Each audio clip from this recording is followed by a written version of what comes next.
हरे Krishna. Shrimad Bhagavatam canto 7 chapter 15 सुसंस्कृत मनुष्यों के लिए उपदेश। नारद मुनि ने कहा, हे राजन, कुछ ब्राह्मण सकाम कर्मों में अत्यधिक आसक्त रहते हैं, कुछ तपस्या में और कुछ वैदिक साहित्य का अध्ययन करने में, तो कुछ भले ही कम ही क्यों ना करें ज्ञान का अनुशीलन करते हैं और विभिन्न योगों का, विशेष रूप से भक्ति योग का अभ्यास करते हैं। जो व्यक्ति अपने पितरों या स्वयं की मुक्ति का इच्छुक हो, उसे चाहिए कि ऐसे ब्राह्मण को दान दे जो निर्विशेष अद्वैतवाद में निष्ठा, ज्ञान निष्ठा रखता हो। ऐसे उच्च ब्राह्मण के अभाव में सकाम कर्मकांड में अनुरक्त ब्राह्मण को दान दिया जा सकता है। मनुष्य को चाहिए कि देवताओं को आहुति देते समय केवल 2 ब्राह्मणों को और पितरों को आहुति देते समय 3 ब्राह्मणों को आमंत्रित करे, अथवा इन दोनों में केवल एक ब्राह्मण काफ़ी होगा। कोई कितना ही ऐश्वर्यवान क्यों ना हो, उसे अधिक ब्राह्मण नहीं आमंत्रित करने चाहिए या इन अवसरों पर अत्यंत खर्चीली व्यवस्था नहीं करनी चाहिए। यदि कोई श्राद्ध कर्म के समय अनेक ब्राह्मणों या संबंधियों को भोजन कराने की व्यवस्था करता है, तो काल, देश, श्राद्ध पदार्थ, पात्र और पूजन विधि में त्रुटियां होंगी। जब उपयुक्त शुभ अवसर तथा स्थान प्राप्त हो, तो मनुष्य को चाहिए कि अत्यंत प्रेम पूर्वक भगवान के अर्चय विग्रह को घी से बना भोजन अर्पित करे और फिर उपयुक्त व्यक्ति अर्थात वैष्णव या ब्राह्मण को प्रसाद दे। इससे अक्षय समृद्धि आएगी। मनुष्य को चाहिए कि देवताओं, साधु पुरुषों, अपने पितरों, सामान्य जनों, अपने पारिवारिक सदस्यों, अपने संबंधियों तथा मित्रों को भगवान के भक्तों के रूप में देखते हुए प्रसाद प्रदान करें। धार्मिक सिद्धांतों से भली भांति अवगत मनुष्य को चाहिए कि वह श्राद्ध कर्म में मांस, अंडे या मछली जैसा कोई पदार्थ अर्पित ना करे और ना ही स्वयं भी ऐसी वस्तु खाए, चाहे वह क्षत्रिय ही क्यों ना हो। जब घी से बना उपयुक्त भोजन संत जनों को दिया जाता है, तो यह कृत्य पितरों तथा परमेश्वर को अत्यंत प्रिय लगता है, क्योंकि वे यज्ञ के नाम पर पशुओं का वध किए जाने पर कभी प्रसन्न नहीं होते। जो लोग श्रेष्ठ धर्म में प्रगति करना चाहते हैं, उन्हें मंत्रणा दी जाती है कि वे अन्य जीवों से शरीर, वाणी या मन संबंधी सारी ईर्ष्या छोड़ दें। इससे बढ़कर कोई अन्य धर्म नहीं है। आध्यात्मिक ज्ञान के जागृत होने से यज्ञ के विषय में बुद्धिमान व्यक्ति, धार्मिक नियमों के वास्तविक ज्ञाता तथा निष्काम व्यक्ति अपने को आध्यात्मिक ज्ञान की अथवा परम सत्य विषयक ज्ञान की अग्नि में संयमित बनाते हैं। वे कर्मकांडीय अनुष्ठान विधि को त्याग सकते हैं। यज्ञ संपन्न करने वाले व्यक्ति को देखकर बलि दिए जाने वाले सारे पशु यह सोचकर अत्यंत डरे रहते हैं कि यह निर्दयी यज्ञकर्ता यज्ञ के उद्देश्य से अनजान होने तथा अन्यों का वध करके अपने परम संतुष्ट होने के कारण हमें निश्चित रूप से मार डालेगा। अतएव जो वास्तव में धर्म के सिद्धांतों से अभिज्ञ है और बेचारे पशुओं से अत्यधिक ईर्ष्या नहीं करता, उसे दिन प्रतिदिन प्रसन्नता पूर्वक नैतिक तथा किन्हीं विशेष अवसरों पर किए जाने वाले यज्ञों को भगवत कृपा से जो भी भोजन सरलता से उपलब्ध हो जाए, उसी से संपन्न करना चाहिए। अधर्म की 5 शाखाएं हैं, जो विधर्म, परधर्म, आभास, उपधर्म तथा छल धर्म के नाम से उचित रूप से जाने जाते हैं। जो असली धार्मिक जीवन से अवगत हों, उसे इन 5 को अधर्म मानकर इनका परित्याग कर देना चाहिए। जो धार्मिक नियम किसी को अपना धर्म पालन करने से रोकते हैं, विधर्म कहलाते हैं।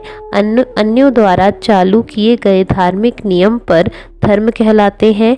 जो मिथ्या गर्व करता है और वेदों के नियमों का विरोध करता है, उसके द्वारा सृजित नए प्रकार का धर्म उपधर्म कहलाता है। शब्द जाल द्वारा विवेचना, छल धर्म कहलाता है।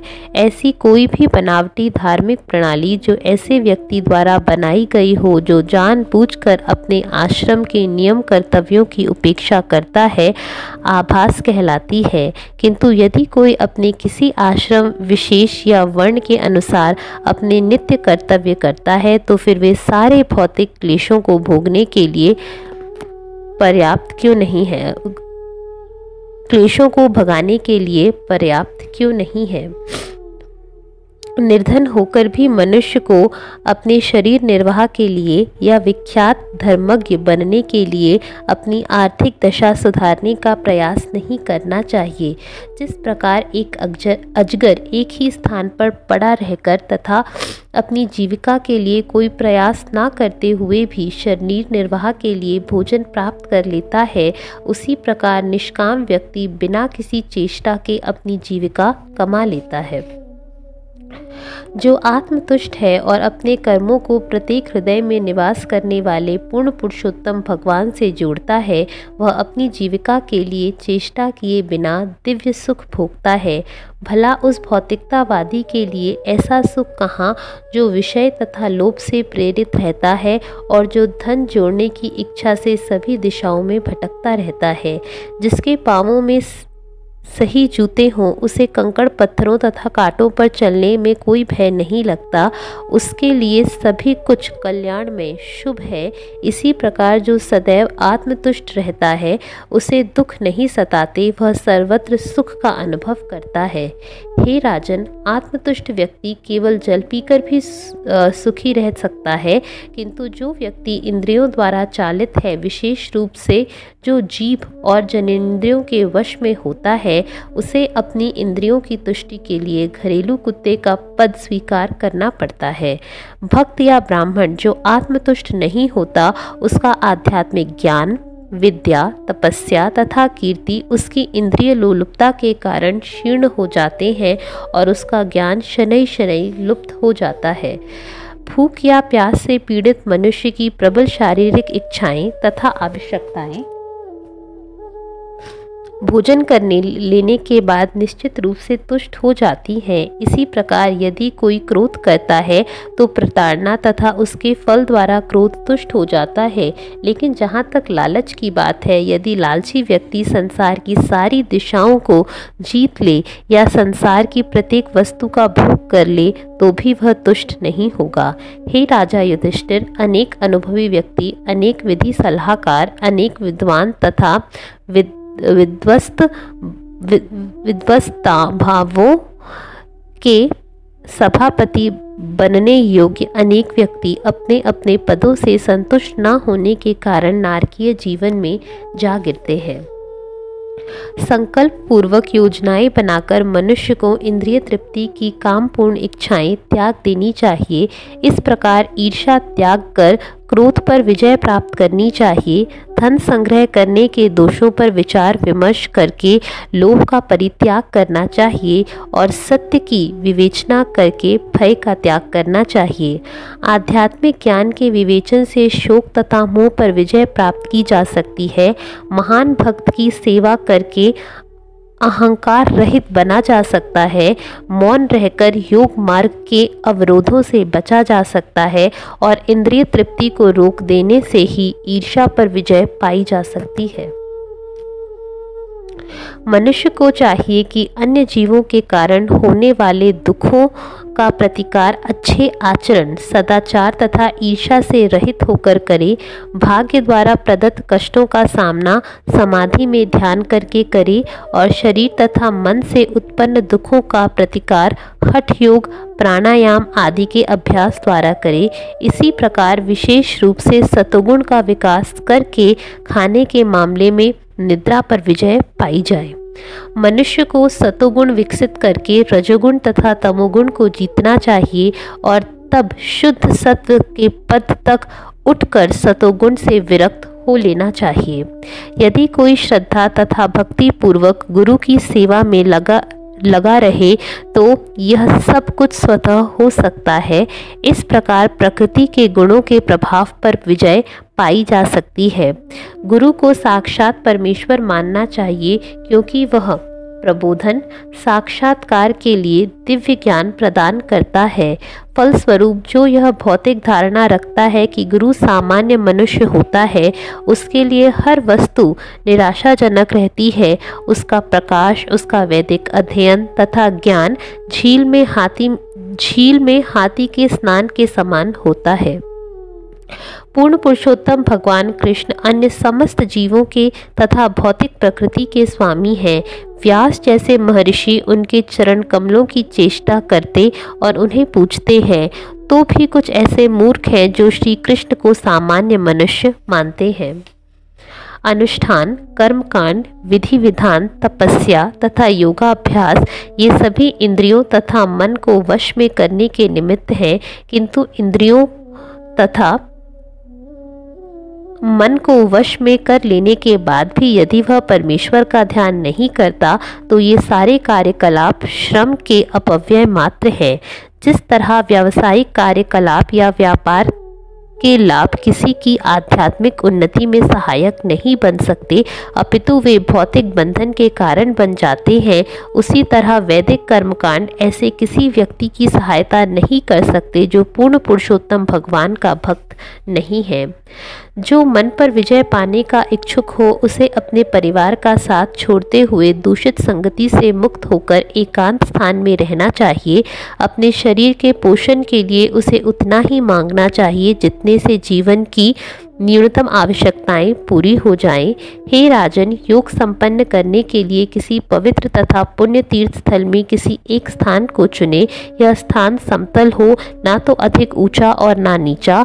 तब वहां सुखपूर्वक स्थिर तथा संभाव से बैठकर शरीर को सीधा रखकर वैदिक प्रणव का उच्चारण प्रारंभ करे। विद्वान योगी अपनी नाक के अग्रभाग पर निरंतर दृष्टि लगाकर पूरक, कुंभक तथा रेचक नामक श्वास लेने के आसन का, अर्थात वह श्वास भीतर ले जाने, बाहर निकालने और फिर दोनों को रोक देने का अभ्यास करता है। इस प्रकार योगी अपने मन को भौतिक आसक्तियों से रोकता है और सारी मानसिक इच्छाएं त्याग देता है। जो ही मन कामिच्छाओं के वशीभूत होकर इंद्रिय तृप्ति की भावनाओं की ओर हटे, त्यों ही योगी को उसे तुरंत वापस लाकर हृदय के भीतर बांध लेना चाहिए। जब योगी इस तरह नियमित रूप से अभ्यास करता है तो अल्पकाल में उसका हृदय स्थिर हो जाता है और विचलित नहीं होता। जिस प्रकार लपट या धूम से रहित अग्नि स्थिर हो जाती है। जब मनुष्य की चेतना भौतिक कामिच्छाओं से अदूषित होती है तो वह सभी कार्यों में शांत हो जाती है, क्योंकि मनुष्य नित्य आनंदमय जीवन में स्थित हो जाता है। एक बार इस पद पर स्थिर हो जाने पर मनुष्य फिर भौतिक कार्यकलापों की ओर वापस नहीं जाता। जो संन्यास आश्रम स्वीकार करता है वह धर्म, अर्थ तथा काम इन तीन भौतिकतावादी कार्यकलापों के सिद्धांतों को छोड़ देता है जिनसे मनुष्य गृहस्थ जीवन में लिप्त रहता है। जो व्यक्ति पहले संन्यास स्वीकार करता है किंतु बाद में ऐसी भौतिकतावादी क्रियाओं में लौट आता है, वह वांताशी अर्थात अपनी ही वमन को खाने वाला कहलाता है। निसंदेह वह निर्लज्ज व्यक्ति है। जो सन्यासी पहले यह समझते हैं कि शरीर मर्त्य है और यह विष्ठा, कृमि या राख में परिणत हो जाएगा, किंतु जो पुनः शरीर को महत्व प्रदान करते हैं तथा आत्मा कहकर उसका गुणगान करते हैं, उन्हें सबसे बड़ा धूर्त मानना चाहिए। गृहस्थ आश्रम में रहने वाले व्यक्ति के लिए विधि विधानों का परित्याग करना, गुरु के संरक्षण में रहते हुए ब्रह्मचारी के लिए ब्रह्मचर्य व्रत का पालन न करना, वानप्रस्थ के लिए गांव में रहना और तथा कथित सामाजिक कार्यों में लगे रहना अथवा सन्यासी के लिए इंद्रिय तृप्ति से अनुरक्त रहना निंदनीय है। जो ऐसा करता है वह अत्यंत निम्न श्रेणी का माना जाता है। ऐसा दिखावटी व्यक्ति पूर्ण पुरुषोत्तम भगवान की बहिरंगा शक्ति द्वारा मोहग्रस्त रहता है। मनुष्य को चाहिए कि वह ऐसे व्यक्ति को किसी भी पद से निकाल दे या हो सके तो उस पर दया करके उसे शिक्षा दे, जिससे वह अपने मूल पद पर वापस चला जाए। मनुष्य का शरीर आत्मा तथा परमात्मा को जानने के निमित्त होता है और ये दोनों आध्यात्मिक पद पर स्थित हैं। यदि उच्च ज्ञान से परिष्कृत होकर इन दोनों को जाना जा सकता है, तो फिर मूर्ख तथा लालची व्यक्ति किसके लिए और किस कारण से इस शरीर का पालन इंद्रिय तृप्ति के लिए करता है। ज्ञान में प्रबुद्ध आध्यात्मवादी पूर्ण पुरुषोत्तम भगवान के आदेश से बने शरीर की तुलना रथ से करते हैं। इंद्रियां घोड़ों के तुल्य है। इंद्रियों का स्वामी मन लगाम सदृश है। इंद्रिय विषय गंतव्य है, बुद्धि सारथी है और सारे शरीर में व्याप्त चेतना इस भौतिक जगत के बंधन का कारण है।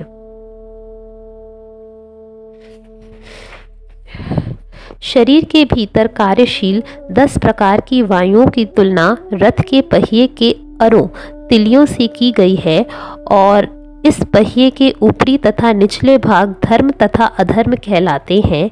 देहात्म बुद्धि में रहने वाला जीव रथ का स्वामी है। वैदिक प्रणव मंत्र ही धनुष है। साक्षात शुद्ध जीव तीर है और परम पुरुष उसका लक्ष्य है।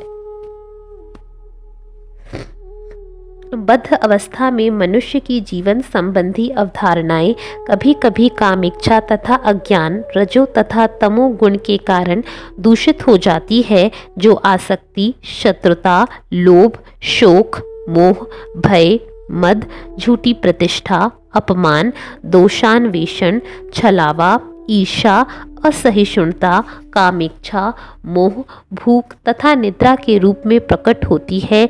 ये सभी शत्रु हैं। कभी कभी सतोगुण के द्वारा भी मनुष्य की धारणाएं दूषित हो जाती हैं।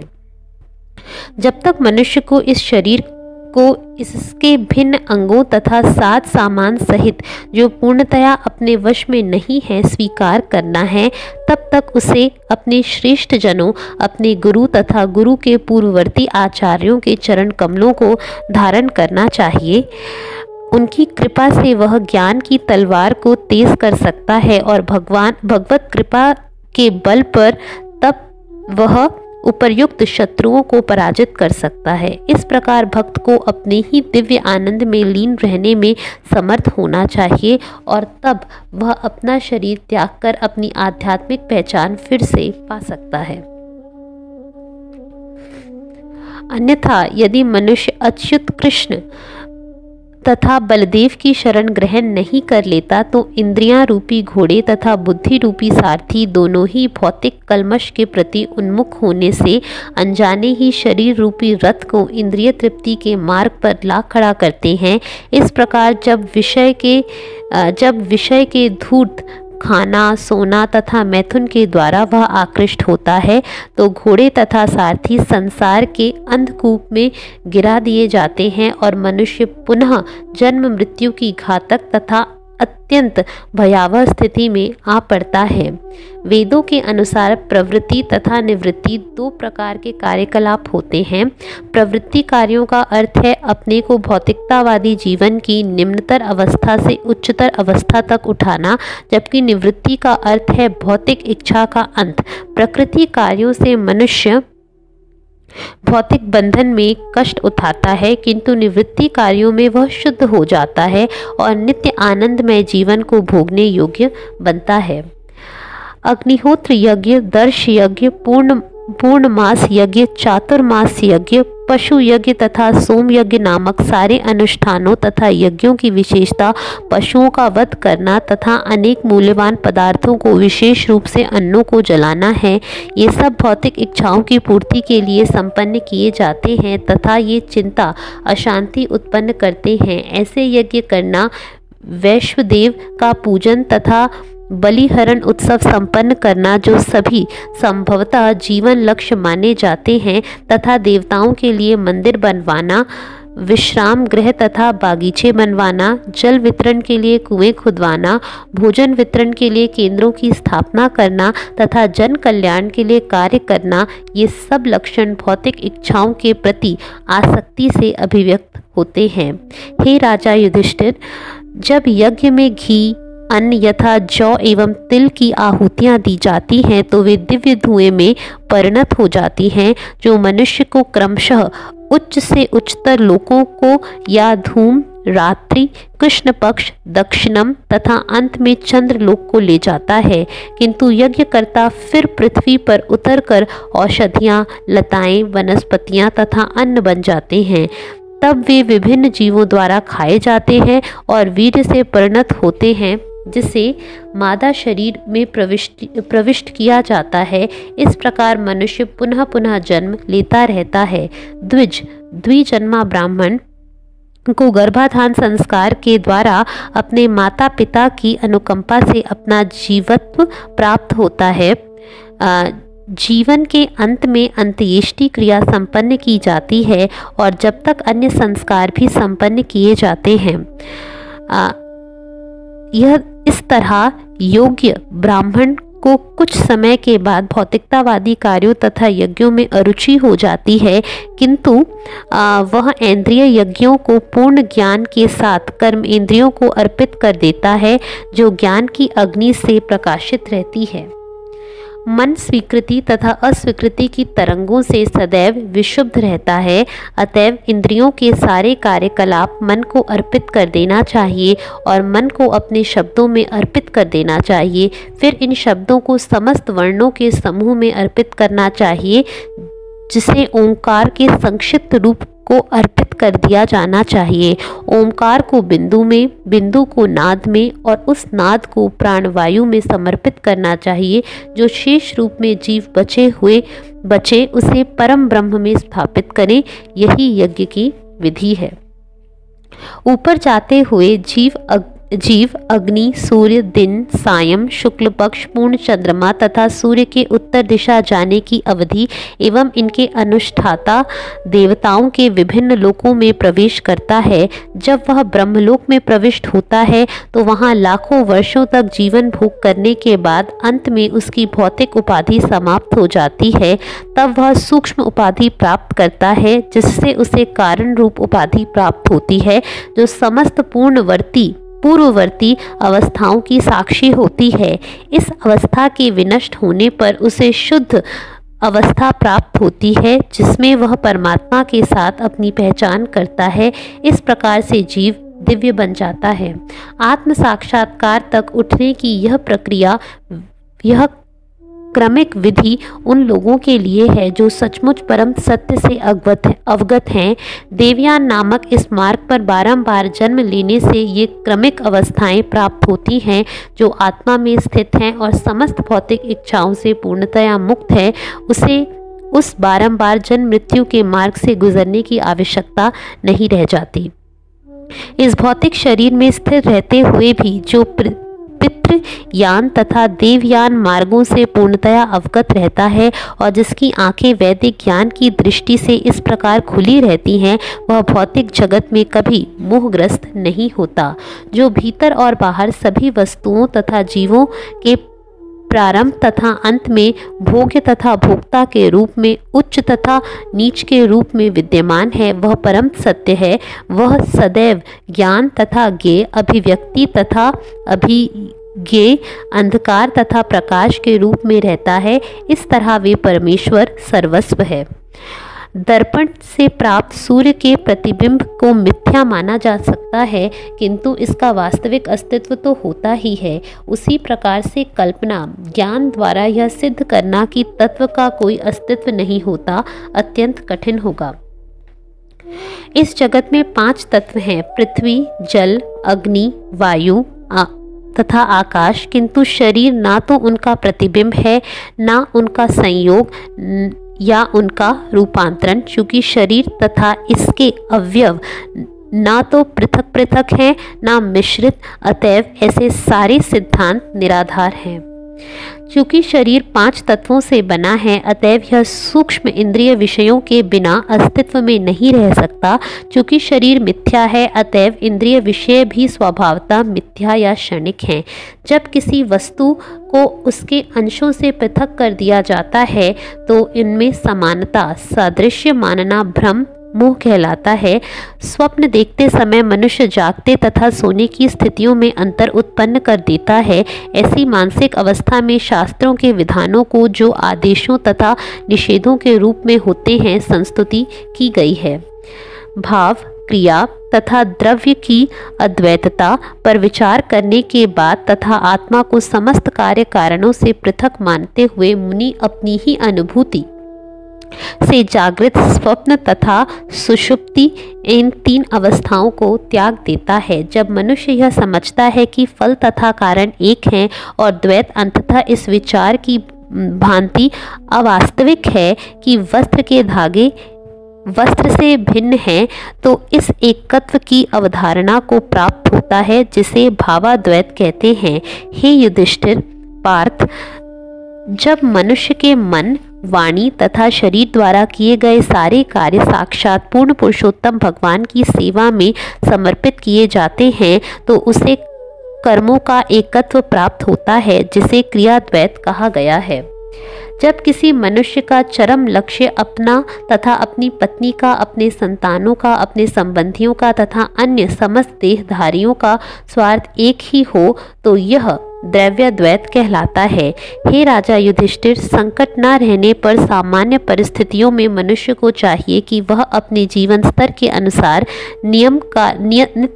नियत कार्यकलापों को ऐसी वस्तुओं, प्रयासों तथा विधियों से संपन्न करे तथा ऐसे स्थानों पर निवास करे जो उसके लिए निषिद्ध ना हो, वह अन्य विधियों का उपयोग ना करे। हे राजन, मनुष्य को अपने वृत्तिपरक कर्तव्य इन निर्देशों तथा वैदिक ग्रंथों के में दिए गए अन्य निर्देशों के अनुसार संपन्न करने चाहिए जिससे वह भगवान कृष्ण का भक्त बना रहे। इस प्रकार घर पर रहकर भी मनुष्य अपने गंतव्य तक पहुंच सकता है। हे राजा युधिष्ठिर, तुम सभी पांडवों ने परमेश्वर की सेवा के कारण अनेक राजाओं तथा देवताओं द्वारा उत्पन्न बड़े से बड़े संकटों पर विजय प्राप्त कर ली। तुमने कृष्ण के चरण कमलों की सेवा करके हाथियों के समान बड़े बड़े शत्रुओं को जीत लिया है और अपने यज्ञ के लिए सामग्री एकत्र की है। भगवत कृपा से तुम भवबंधन से छूट जाओगे।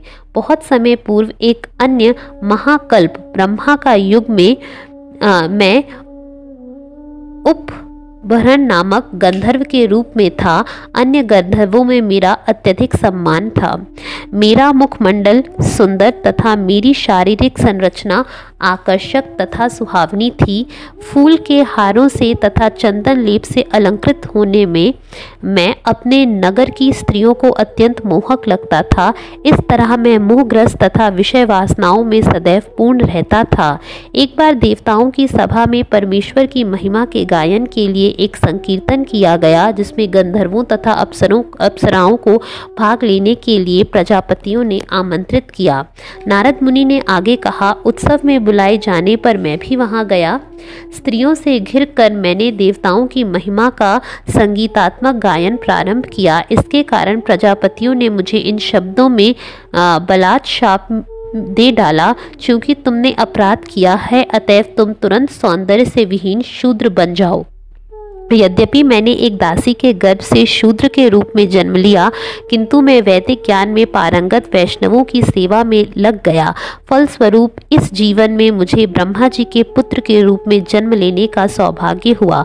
भगवान के पवित्र नाम का संकीर्तन इतना शक्तिशाली है कि इससे गृहस्थ भी उसी चरम फल को सरलता से प्राप्त कर लेते हैं जो सन्यासियों को प्राप्त होता है। हे महाराज युधिष्ठिर, मैंने तुम्हें धर्म की यह विधि बतला दी है। हे महाराज युधिष्ठिर, तुम सभी पांडव इस संसार में इतने भाग्यशाली हो कि ब्राह्मण के समस्त ग्रहों को पवित्र करने वाले अनेकानेक संत जन तुम्हारे घर में सामान्य अतिथि के रूप में आते हैं। साथ ही भगवान कृष्ण तुम्हारे घर में गोपनीय ढंग से तुम्हारे भाई के समान रह रहे हैं।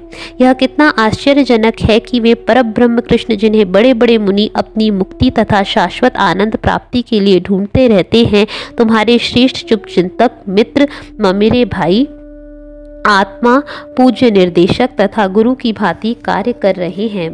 यहाँ अब वही भगवान उपस्थित हैं जिनका असली रूप ब्रह्मा तथा शिवजी जैसे महापुरुषों की भी समझ में नहीं आता।